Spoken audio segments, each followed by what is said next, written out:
Olá, seja bem-vinda, seja bem-vindo ao Pod Contas, o podcast da Escola Paulista de Contas Públicas vinculada ao Tribunal de Contas do Estado de São Paulo.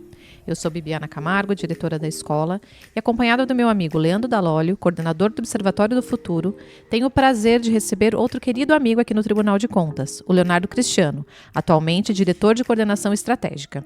O Leonardo vai falar conosco sobre sua dissertação no mestrado em Gestão e Políticas Públicas pela Fundação Getúlio Vargas, com enfoque no Fundeb. No TCESP, há 17 anos, o nosso convidado ocupou diversos cargos na instituição, passando pela fiscalização e o gabinete da conselheira Cristiana de Castro Moraes, até chegar à diretoria de coordenação estratégica. É graduado em Direito e em Administração e mestre em Gestão e Políticas Públicas. Leonardo, seja bem-vindo e muito obrigado por participar do Pod Contas. Bom dia, Bibiana. Bom dia, Leandro. Muito obrigado. Fiquei muito honrado pelo convite. Bom, para começar a nossa conversa, gostaria de perguntar para ti a respeito do novo Fundeb. Esse novo Fundeb introduziu um sistema híbrido de complementações da União, com destaque para o valor aluno ano resultado, chamado VAR. Poderia explicar mais a respeito desse sistema? Claro, o novo Fundeb, que foi aprovado pela Emenda Constitucional 108, ali no ano de 2020, ele veio como uma consolidação de um processo já mais extenso de fundos educacionais, né, que o Brasil inaugurou ali no ano de 1996, com a sua primeira versão, o Fundef, voltado mais para a educação fundamental, depois o primeiro Fundeb, que já abarcava toda a educação básica, porém esses dois primeiros fundos eles tinham uma característica de transitoriedade.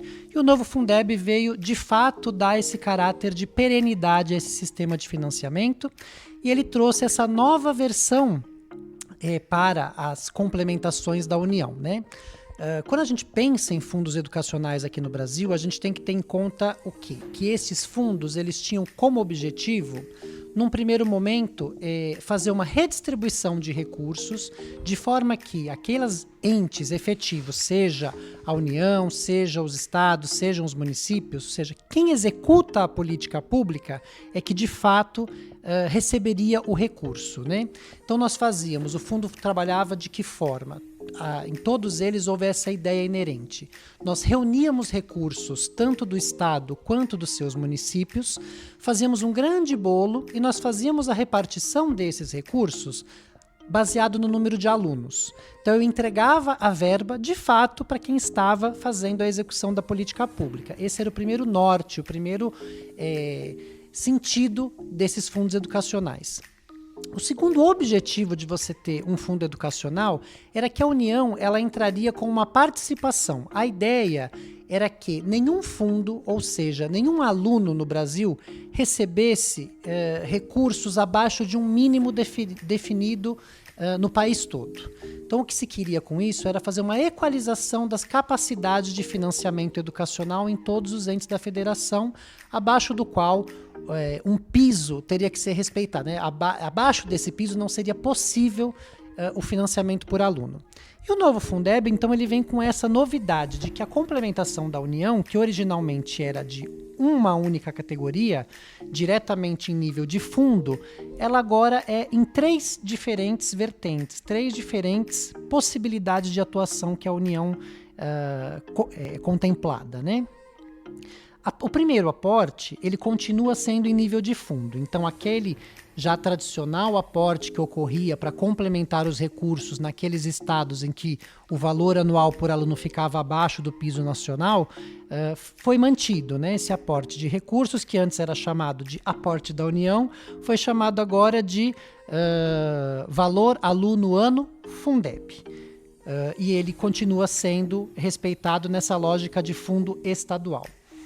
Uma nova parcela que foi pensada para a União foi a chamada Valor Aluno Ano Total, VAAT, que é um socorro que a União dá exatamente para a rede. Então, aquelas redes que mesmo com o Fundeb tradicional, mesmo com o VAAF, tem um valor por aluno ainda abaixo de uma média nacional, eles recebem um aporte direto da União, diretamente na sua rede, não precisa repartir com os demais entes municipais ou mesmo o seu estado, como ocorria com o VAAF. E a terceira parcela, que foi o objeto detalhado da minha dissertação, é a valor aluno ano resultado, que é uma parcela complementar que é pensada, voltada para essa questão do resultado, do desempenho dos alunos e, mais do que isso, permitir que esse desempenho ele chegue a alunos vulneráveis. Um dos problemas que foi detectado com o avançar do Fundeb é que nós estávamos conseguindo, em alguns estados, e o estado de São Paulo se destacou nesse ponto, nós estávamos conseguindo crescer as médias das notas no IDEB e nas nossas avaliações seriadas. Porém, esse resultado que crescia não chegava até os alunos vulneráveis. Então, o VAAR ele vem nessa expectativa de não apenas melhorar o resultado, mas permitir que ele se irradie, os efeitos desse resultado se irradiem também para os alunos mais pobres e para os alunos pretos, pardos e indígenas. Leonardo, a sua pesquisa ela foi muito interessante, dando essa abordagem prática aí da questão do Fundeb. Inclusive, para os nossos ouvintes, essa turma de mestrado com alunos aqui dos servidores do Tribunal de Contas, todos os trabalhos estão disponíveis no nosso site. E o do Leonardo, particularmente, ele teve distinção, então foi um trabalho reconhecido pela GV como de excelência. Fica o convite para que vocês acessem o conteúdo total. Mas, entrando um pouco na sua pesquisa, ela revela que uma parcela significativa das redes educativas paulistas não conseguiu acesso aos recursos adicionais do VAAR nos primeiros anos de vigência. Quais são as principais condicionalidades que impedem os municípios de serem elegíveis, com foco especial na terceira, que é relacionada à proposta que você já mencionou de equalização das oportunidades educacionais, né? Que justamente tem como princípio central essa questão da promoção da justiça social e garantia que todos, independentemente da classe econômica ou das condições sociais, tenham acesso às mesmas condições de aprendizado. Como que você vê essa questão e qual que é a dimensão desse problema no estado de São Paulo? Exato, né? O VAAR ele veio incorporar dentro do Fundeb uma série de experiências que nós tínhamos tanto no exterior quanto aqui no Brasil, que buscavam essa equalização das oportunidades educacionais. Para que nós atingíssemos esse objetivo, o sistema ele foi construído de uma maneira bastante complexa, eu poderia dizer, né? O VAAR, para que um ente possa se habilitar ao VAAR, ele precisa cumprir uma série de requisitos formais ligados a desempenho, mas também a requisitos de gestão da sua rede, que foram traduzidos em 5 condicionalidades legais. E sendo aprovado nessas 5 condicionalidades, ele ainda precisa passar por uma outra fase, que é chamada uma fase de uma metodologia que foi desenvolvida pelo INEP e que ele precisa demonstrar tanto o avanço quanto, ou seja, o fluxo escolar, né? Essa questão do avanço é que os alunos passem de ano, mas que eles passem de ano com desempenho, né? Então são 2 fases que elas ocorrem com estanque. Primeiro eu preciso passar nas condicionalidades e, sendo aprovado nas condicionalidades, passar por essa metodologia para só então ter acesso aos recursos do VAAR.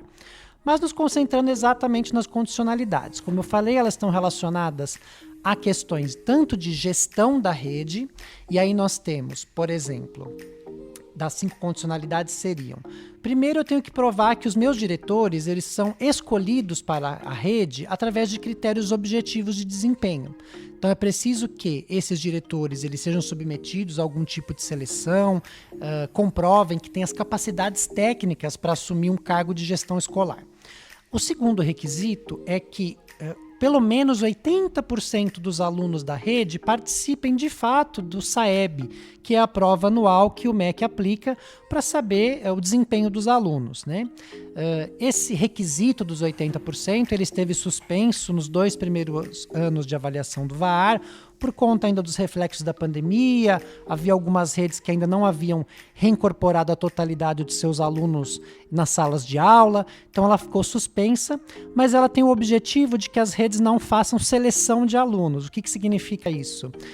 Foi detectado antes mesmo do VAAR que algumas escolas, para elas estarem bem avaliadas, elas recomendavam que alguns alunos que estavam com desempenho pior não viessem no dia da prova do SAEB.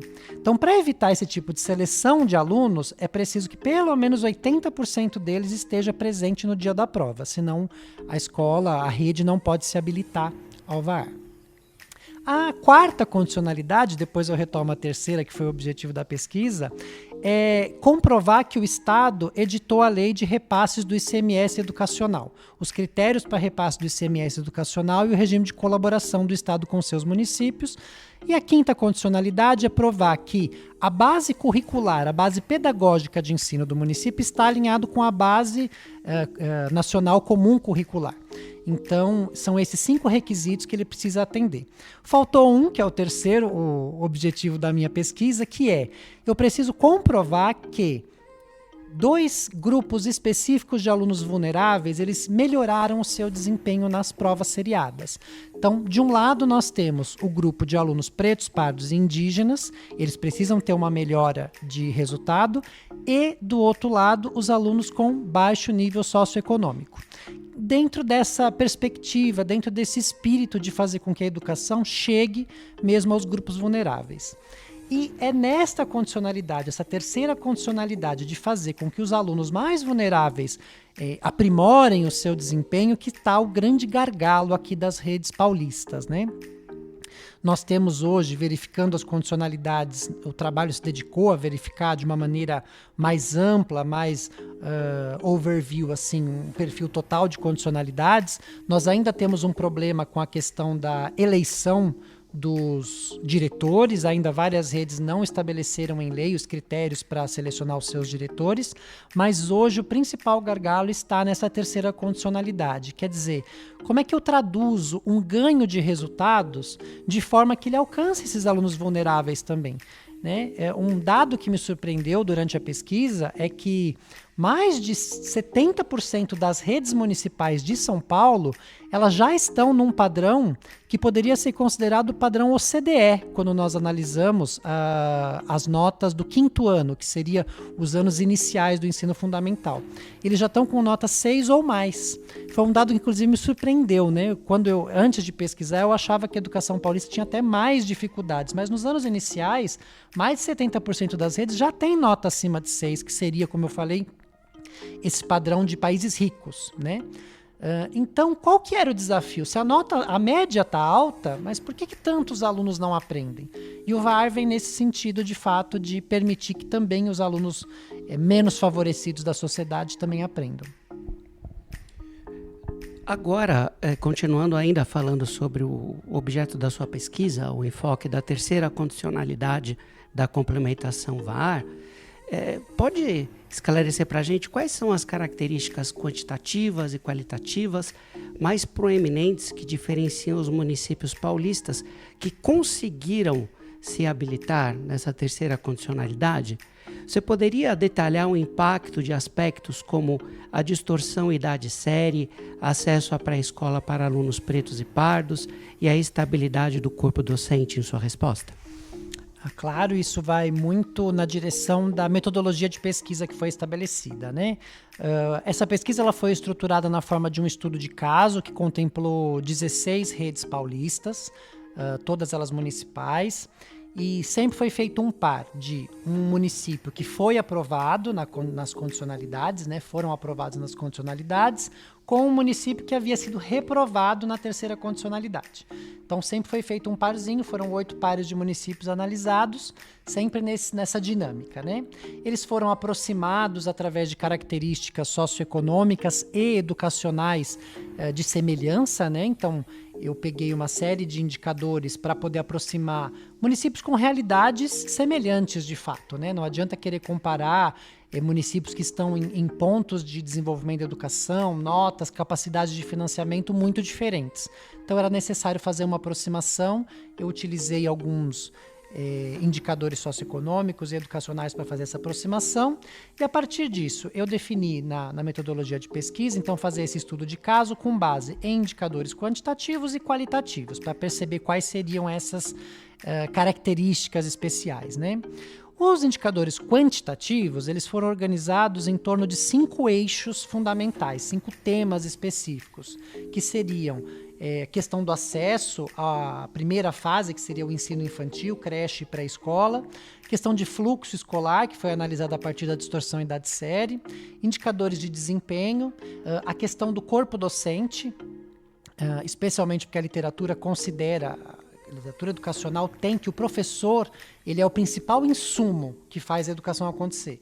Então eu quis olhar para a questão do professor, a estabilidade do corpo docente, a característica desses professores, formação, e a questão da gestão escolar. Então também a questão dos diretores, que são também um personagem muito importante, né, nessa dinâmica educacional, como que eram geridas a quantidade de alunos, a quantidade de horas-aula. Então foram observados ao todo 42 indicadores educacionais que tocavam esses 5 vetores de análise, né? E depois de realizar testes estatísticos que incluíram a frequência de repetição, questão de médias, medianas e desvio padrão, eu cheguei nesses 3 eixos que mostravam grande prevalência, né? Uma presença em todos os tipos de teste que eu realizava. O primeiro deles foi a distorção idade-série, né? Quando eu comparava as redes que haviam sido habilitadas na condicionalidade 3 com aquelas que foram reprovadas, uma característica que estava em 100% dos recortes era a distorção idade-série, ou seja, as redes habilitadas na condicionalidade 3, elas tinham percentuais de distorção idade-série menores e mais administrados, né? E isso se verificava tanto na distorção idade-série total quanto nos recortes raciais. Então, os alunos brancos tinham menores percentuais de distorção idade-série e também os alunos pretos também tinham menores percentuais de idade-série. Quando a gente olha para esse fenômeno, a gente tem que reconhecer a distorção idade-série tanto como sintoma quanto como causa do próprio baixo desempenho dos alunos, né? Ela é um sintoma na medida em que ela detecta problemas de fluxo, ou seja, os alunos ou eles estão abandonando a escola ou eles estão ficando retidos, eles não absorvem uma quantidade mínima de conhecimento, de conteúdo que lhes permita ser aprovados nas provas seriadas. Então, sob essa perspectiva, ele é um efeito, mas ele também é uma causa. Por quê? Porque na literatura pedagógica é demonstrado que a distorção idade-série ela desanima o aluno. Quando o aluno começa a reprovar e ele começa a ficar séries atrasadas, ele não se sente pertencente mais àquela turma, que está numa outra idade. Então a distorção idade-série ela também tem um efeito cumulativo. Ela mostra que tem algo errado, mas ela também depois prejudica o próprio interesse do aluno em se desenvolver. O segundo achado de pesquisa foi a questão do acesso à pré-escola, né? Sobretudo de alunos pretos e pardos. E esse achado ele conversa com o referencial teórico que foi encontrado, que é o quê? Esses alunos mais vulneráveis, eles têm menos acesso à pré-escola e aí eles entram já direto no ensino fundamental e eles já entram com uma defasagem educacional em relação aos estudantes que puderam fazer essa etapa prévia, né? O aluno que tem acesso à escola antes, ele entra com mais estrutura, melhor formado, melhor preparado para absorver os conteúdos do ensino fundamental. Então, quando você tem essa lacuna de acesso, isso também prejudica a trajetória do aluno. E o terceiro achado relevante de pesquisa foi a questão da regularidade docente. Ficou marcado, sobretudo nas análises de média e mediana, que quando a rede ela tem um professor mais longevo, um professor que fica na escola, que se sente estimulado a ficar na escola, isso produz resultados educacionais mais favoráveis, sobretudo no recorte de alunos de baixo nível socioeconômico. Teve uma presença bem destacada dessa questão de ter professores que ficam mais tempo e que estabelecem vínculos com seus alunos, especialmente na questão dos alunos mais pobres. Muito interessante esses achados, Leonardo. E eu gostaria de explorar também um ponto que você menciona na sua conclusão da dissertação. E aí eu cito quando você fala que, apesar de o Fundeb estar em fase de amadurecimento, ainda não produziu uma mudança paradigmática na forma como as redes enfrentam diferenças em oportunidades educacionais. Vamos aprofundar então essa discussão? Você poderia explicar para a gente a baixa institucionalização de estratégias de equidade vertical e a discrepância entre as diretrizes e a implementação prática identificadas nos municípios que você analisou na sua pesquisa? Eu acho que quando a gente vai falar desse tema da institucionalização da equidade como um valor, né, a gente precisa parar para pensar sobre o que é equidade. né? Eu acho que isso, e a própria literatura, e isso eu trouxe no referencial teórico, tem uma dificuldade em definir o que é a equidade e a equidade em educação, né? Existe uma lacuna ainda de construção nesse sentido, de elucidação do que isso significa. Muito embora esse tema da equidade tenha entrado para o nosso ordenamento já em 2009, né?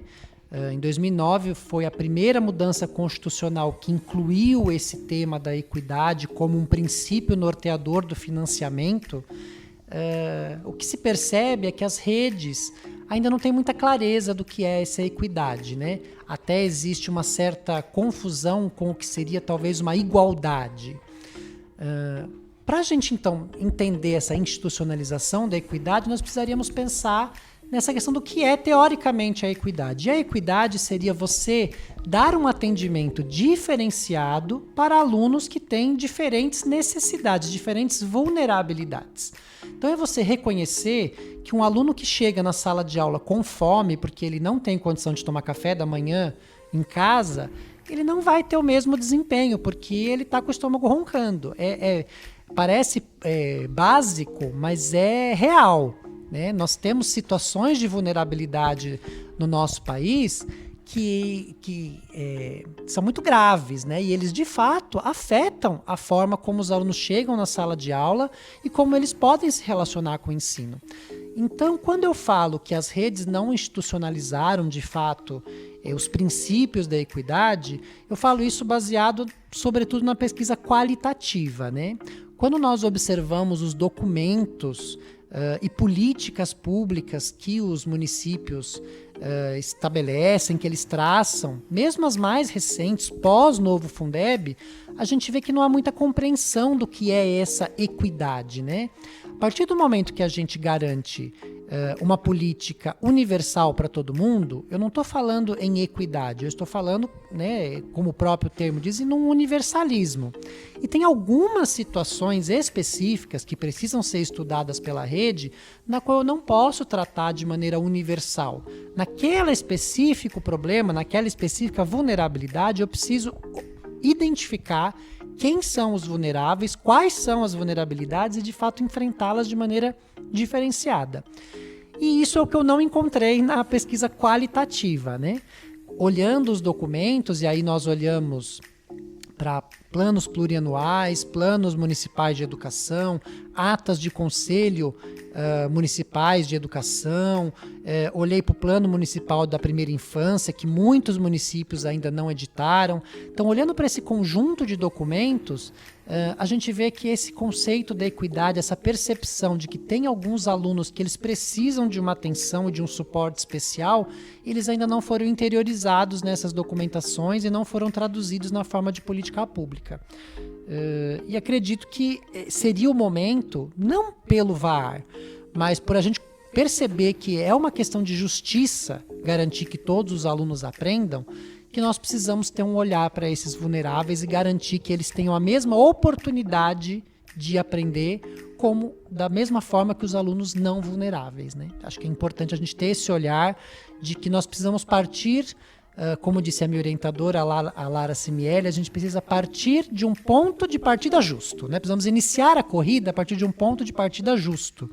Não é justo que o aluno que está 10 passos atrás seja comparado com um aluno que sai da marca zero, né? Ele está saindo do menos 10, ele não pode ser comparado com o aluno que saiu do zero.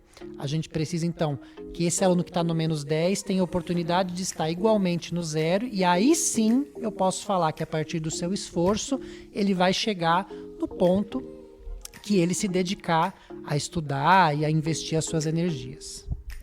Realmente é fundamental e primordial esse ponto que você colocou. E assim, a gente poderia continuar conversando aqui por um longo tempo, mas o nosso episódio ele já está se esgotando. E daí gostaria de fazer uma última pergunta, né, para concluirmos hoje, justamente sobre esse ponto.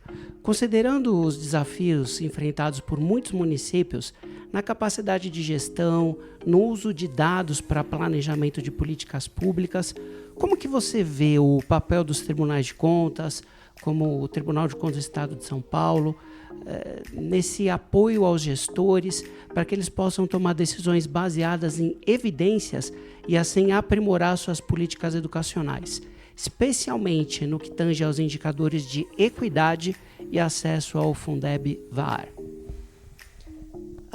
Me parece que nós precisamos realmente verificar que a Constituição de 88 ela deu uma nova roupagem, uma nova feição muito ampliada às competências dos tribunais de contas, né? Os tribunais de contas já são órgãos com mais de 100 anos aqui no Brasil e eles têm essa feição, essa visão, né? Muita gente ainda tem essa visão daquela fiscalização de conformidade, muito baseado em leis, cumprimento de percentuais estritos. E nos últimos 20 anos, pelo menos a gente pode dizer, os tribunais de contas eles têm caminhado para um novo tipo de fiscalização. Eles têm caminhado para um tipo de fiscalização de efetividade, de resultado de políticas públicas. E para nós medirmos essa efetividade, esse resultado, quanto que o poder público entrega de valor para a sociedade em prestação de serviços públicos, os tribunais de contas começaram a desenvolver algumas ferramentas, alguns medidores, alguns indicadores, né? E na medida em que os municípios hoje, muitos deles, e eu falo, né, nós temos mais de 5.500 municípios no Brasil, nós temos realidades muito diferentes, não apenas no Brasil, mas mesmo dentro de São Paulo, que é um estado rico, nós temos realidades muito diferentes entre os municípios. Nós não temos necessariamente nos municípios o que a gente poderia chamar de capacidades estatais ou capacidades instaladas, né? Então nós não temos garantido que os servidores daquele município realmente estão preparados para tratar com questões de equidade. Nessa medida, considerando que os tribunais de contas hoje estão fortalecidos por essa nova perspectiva de uma fiscalização voltada para resultados, eu acredito que com o desenvolvimento e com o avanço desses indicadores que os tribunais têm trabalhado, que seria salutar que ele incorporasse alguns critérios de equidade nas avaliações de política pública que ele faz e que ele colocasse à disposição dos municípios jurisdicionados, como ele já coloca hoje, por exemplo, o IEGM, os resultados das suas fiscalizações operacionais, que ele colocasse à disposição dos seus jurisdicionados, das redes educativas, esses indicadores, tanto de educação quanto de uma educação voltada para a equidade, né? Esses critérios, essas balizas de equidade ainda não foram incorporadas nos indicadores dos tribunais de contas, e eu acredito que é uma discussão que a gente precisa fazer. E a partir desse momento que a gente incorporar também critérios de equidade nas nossas avaliações, creio que nós poderemos amparar os municípios com indicadores e com nossas fiscalizações a também direcionarem as suas ações governamentais em prol de uma educação mais equitativa e de melhores resultados no nosso país. E é com essa reflexão que a gente encerra o nosso episódio, agradecendo imensamente a participação do Leonardo Cristiano, que gentilmente compartilhou com a gente todo esse conhecimento desenvolvido no mestrado e esse belo trabalho, ficando novamente o convite para que os nossos ouvintes acessem o trabalho completo, que ali tem uma gama muito rica de informações para quem quiser se aprofundar em Fundeb e assuntos relacionados à educação. E o convite também para que continuem assistindo o nosso podcast, sempre com informações relacionadas à administração pública e interesse da sociedade. Um abraço a todos e até a próxima.